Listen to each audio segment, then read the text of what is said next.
BA part प्रथम वर्ष के सभी विद्यार्थियों को आज का सुप्रभात नमस्कार। आज हम बीए पार्ट प्रथम वर्ष के पाठ्यक्रम के अनुसार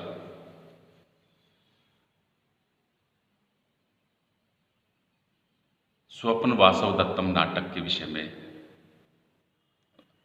अध्ययन करेंगे। हालांकि हमने पूर्व 2 वीडियो बनाए, उसमें आपको पाठ्यक्रम के अनुसार लघु सिद्धांत कौमुदी के विषय में आपको जानकारी दी। इसके साथ साथ ही हम नाटक के विषय में भी आपको परिचय करवाना चाहते हैं कि नाटक क्या है और नाटक के विषय में हम कितना जानते हैं और कौन कौन से नाटककार हुए हैं। उनमें बीए पार्ट प्रथम वर्ष में आपके स्वप्न वासव दत्तम नाटक पाठ्यक्रम में है, उसके कवि महाकवि भास हैं। तो उन महाकवि भास के विषय में सबसे पहले हमें उनके विषय में जानकारी लेना जरूरी है कि महाकवि भास कौन थे। वैसे इनकी जानकारी कैसे प्राप्त हुई, इन सब विषयों में हम जानकारी प्राप्त करेंगे। महाकवि भास एक नाटककार थे और नाटककार के रूप में महाकवि भास का नाम अत्यंत प्राचीन कवियों में प्रसिद्ध रहा है। संस्कृत साहित्य के प्राचीन ग्रंथों का अध्ययन करने से पता चलता है कि महाकवि भास अपनी रचनाओं के कारण बहुत अधिक लोकप्रिय कवि रहे हैं। महाकवि कालिदास से लेकर ईसा की 13वीं शताब्दी तक अनेक लेखकों ने अपनी रचनाओं में इनका सादर स्मरण किया है। जैसे महाकवि कालिदास ने अपने मालविकाग्नि मित्रम जो नाटक है, उस नाटक में इनको यशस्वी नाटककार बतलाया है। अर्थात महाकवि कालिदास ने इनको एक यशस्वी नाटककार बतलाया है और लिखा है।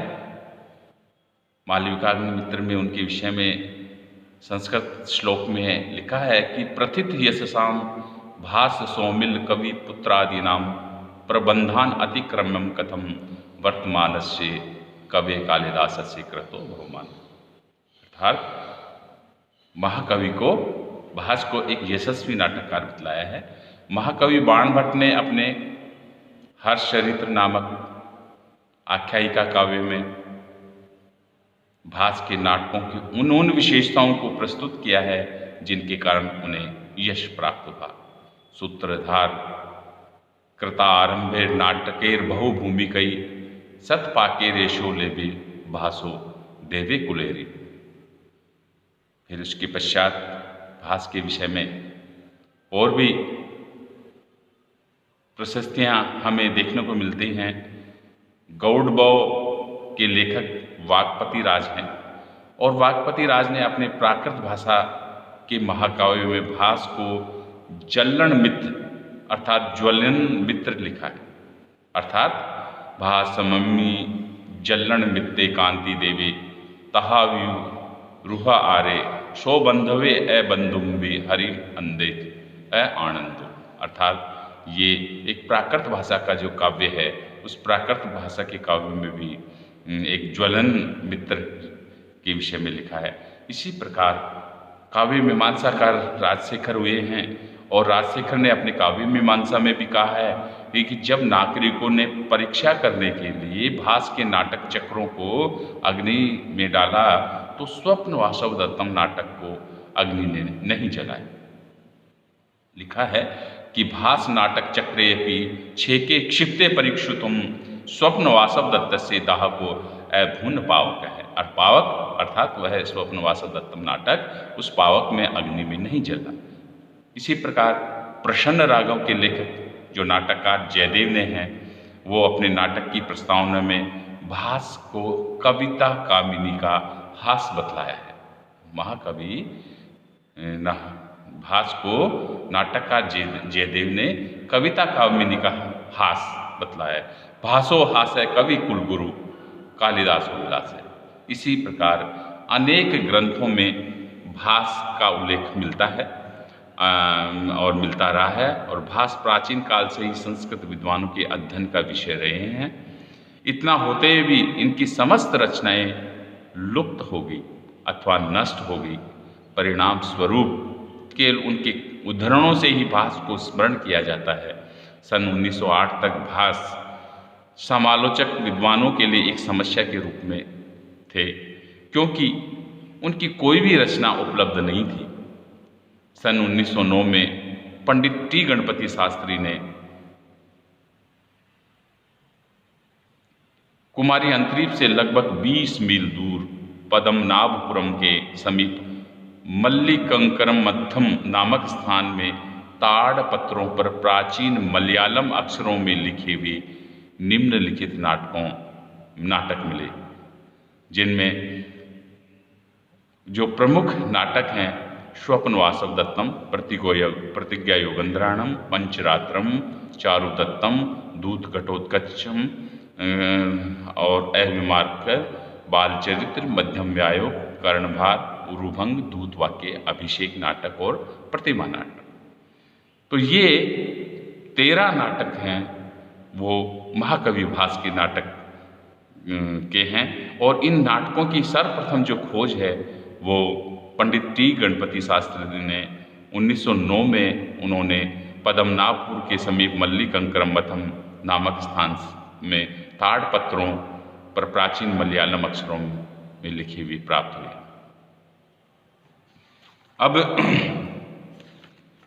उनके ताड़पत्रों में लिखने के पश्चात हमें ये हस्तलिखित जो प्रतियां हैं ये लगभग 300 वर्ष पुरानी प्रतीत होती थी, और कैलाशपुरम के गोविंद पिसरोटी नामक एक ज्योतिषी से अभिषेक नाटक और प्रतिमा नाटक की भी हस्तलिखित प्रतियां अन्य स्थानों से प्राप्त हुई, किंतु ये सभी प्रति दक्षिण के मलयालम अक्षरों में ही प्राप्त हुई। इनमें से एक भी देवनागरी लिपि में नहीं मिली। इसका कारण संभवतः यह माना जाता है कि उत्तर भारत में मुसलमानों द्वारा संस्कृत साहित्य को नष्ट किया जाए। ये प्रमुख कारण है कि जिसके कारण से इनके नाटक हमें प्राप्त नहीं हो पाए। और श्री टी गणपति शास्त्री ने इन नाटकों को त्रिवेंद्रम से अनंत शयनम ग्रंथमाला में प्रकाशित कराया। अर्थात सबसे पहले इन 13 नाटकों को टी गणपति शास्त्री ने त्रिवेंद्रम से अनंत शयनम ग्रंथमाला है, अनंत शयनम ग्रंथमाला में इन 13 नाटकों का प्रकाशन किया और इनको भास्कृत बतलाया। उसी समय से ये नाटक संस्कृत विद्वानों की चर्चा के विषय बन गए और इनकी प्रामाणिकता के खंडन मंडन में अनेक तर्क दिए जाने लगे। महामहोपाध्याय पंडित टी गणपति शास्त्री के द्वारा त्रिवेंद्रम से प्राप्त इन 13 नाटकों को महाकवि भास की रचना घोषित करते ही विद्वानों में विवाद प्रारंभ हो गया और वह विवाद भास एक समस्या के रूप में बहुचर्चित रहा। अर्थात 13 नाटकों के महाकवि भास की रचना घोषित की, लेकिन विद्वानों में ये विवाद उत्पन्न हो गया कि भास एक समस्या में बहुचर्चित हो गए। जिन्होंने इनके नाटकों को प्रामाणिक माना उनके नाम हैं A.D. Pushalkar, doctor A.B. Keith, doctor A.S. Iyer आदि हैं जो इनको प्रामाणिक भास के ही ये नाटक मानते हैं। और जो ऐसे जो विद्वान हैं जो इनको अप्रामाणिक मानते हैं उनमें प्रमुख हैं श्री देवधर हैं, विंटरनित्ज जी हैं और कुन्नन राजा का नाम भी उल्लेखनीय है इसके अंतर्गत। ऐसे इन रचनाओं को भास्कृत न मानने वाले विद्वानों को समालोचकों में भी 4 वर्गों में विभाजित किया है। वो 4 वर्ग कौन से हैं? कुछ विद्वान भास के नाटकों को भास की मूल कृति न मानकर उनका संक्षिप्त रूप मानते हैं। दूसरे विद्वान वो हैं जो कुछ विद्वान इन नाटकों को कुछ अंशों को भास की रचना तो मानते हैं और शेष को दूसरे कवियों की रचना मानते हैं। तीसरा है, कुछ लोग इन नाटकों में प्रतिज्ञा, योगेंद्रायण और स्वपन वासव दत्तम को तो भास की कृति मानते हैं और अन्य रचनाओं की भास की कृति नहीं मानते। चौथे प्रकार के विद्वान ऐसे हैं जो कुछ विद्वान इन नाटकों को पूर्ण रूप से भास की रचना नहीं मानते कि ये भास की 13 नाटक नहीं है, ये और किसी व्यक्ति के ही हैं। तो इन विषय में विशिष्ट अध्ययन हेतु जितने भी जिज्ञासु विद्यार्थी हैं या व्यक्ति हैं, वो डॉक्टर A.D. पुशालकर की रचना भास ए स्टडी का अध्ययन उनको विशेष रूप से करना चाहिए, जिससे भास के विषय में हमें पूर्ण जानकारी मिल सके। इस प्रकार ये जो 13 नाटक हैं हमारे को प्राप्त होते हैं, जो मैं श्यामपट्ट पर आपको प्रदर्शित करता हूँ कि वो 13 नाटक कौन से हैं जिनके कारण से पंडित टी गणपति शास्त्री ने सन 1909 में पद्मनाभपुर के समीप मल्लिकंकरम मथम नामक स्थान से ताड़पत्रों के पर मलयालम अक्षरों में प्राप्त हुई। तो ये जो 13 नाटक हैं वो मैं आपको श्यामपट्ट पर प्रदर्शित करता हूँ, लिखवाता हूँ। भास नाटक के 13 1909 में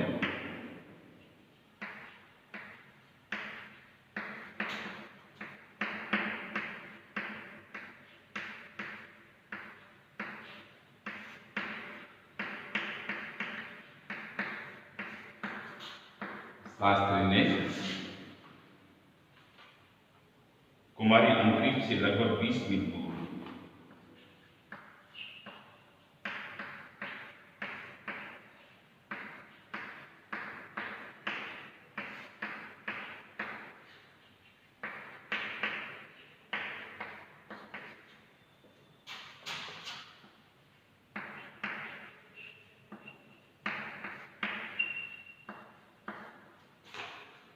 20 मील दूर पद्मनाभपुर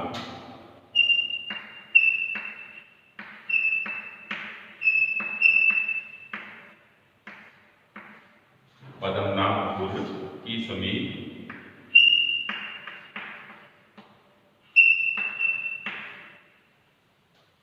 मल्लिकंकर मथम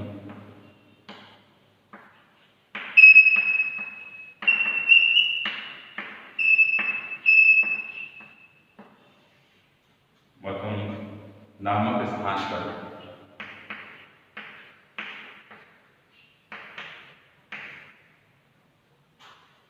ताड़पत्रों में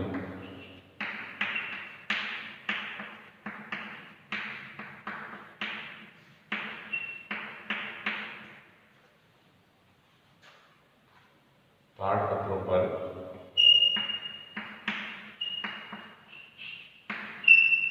प्राचीन मलयालम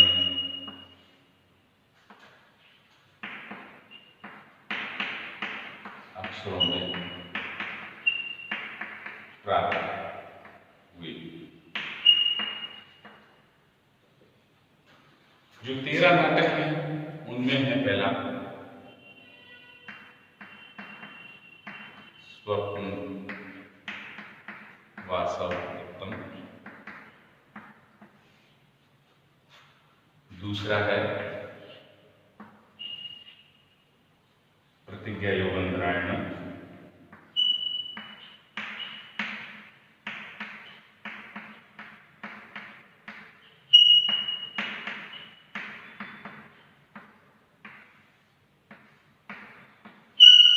तीसरा है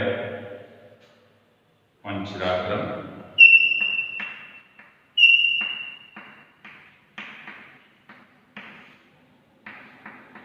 चतुर्थ है चारुदत्तम,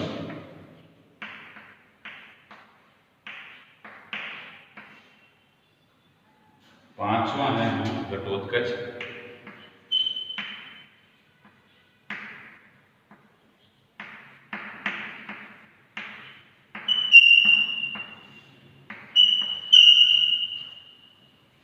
छठा है एवविमारक,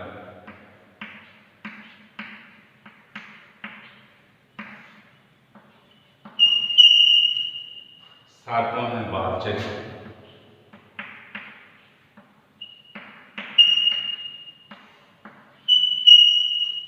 आठवां है मध्यम व्यायोग,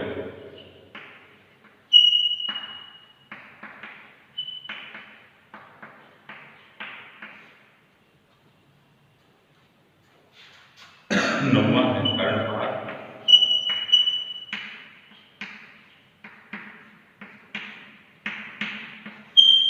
10वां है उरुभंग,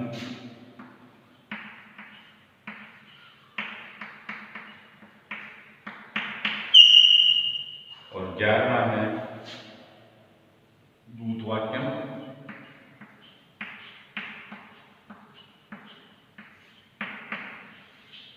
12वां है अभिषेक नाटकम,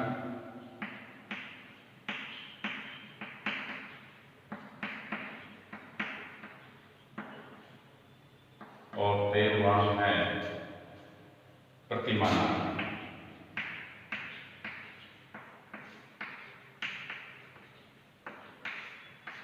इन 13 नाटकों को भास के 13 नाटक चक्र कहते हैं।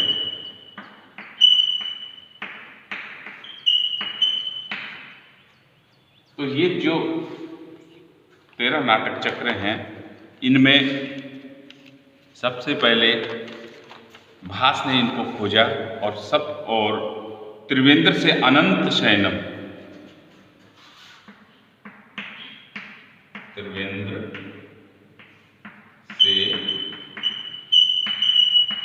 अनंत शयनम ग्रंथमाला में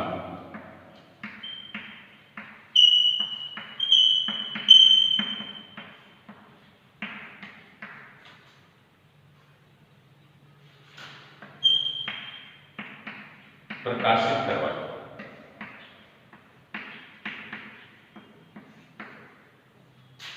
सर्वप्रथम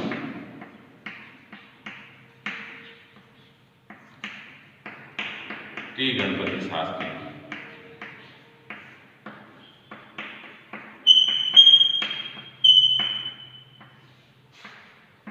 आनंद शयनम ग्रंथमाला में इनको प्रकाशित करवाया। तो इस प्रकार ये भास के 13 नाटक चक्र हैं। आज के लिए इतना ही पर्याप्त है। धन्यवाद।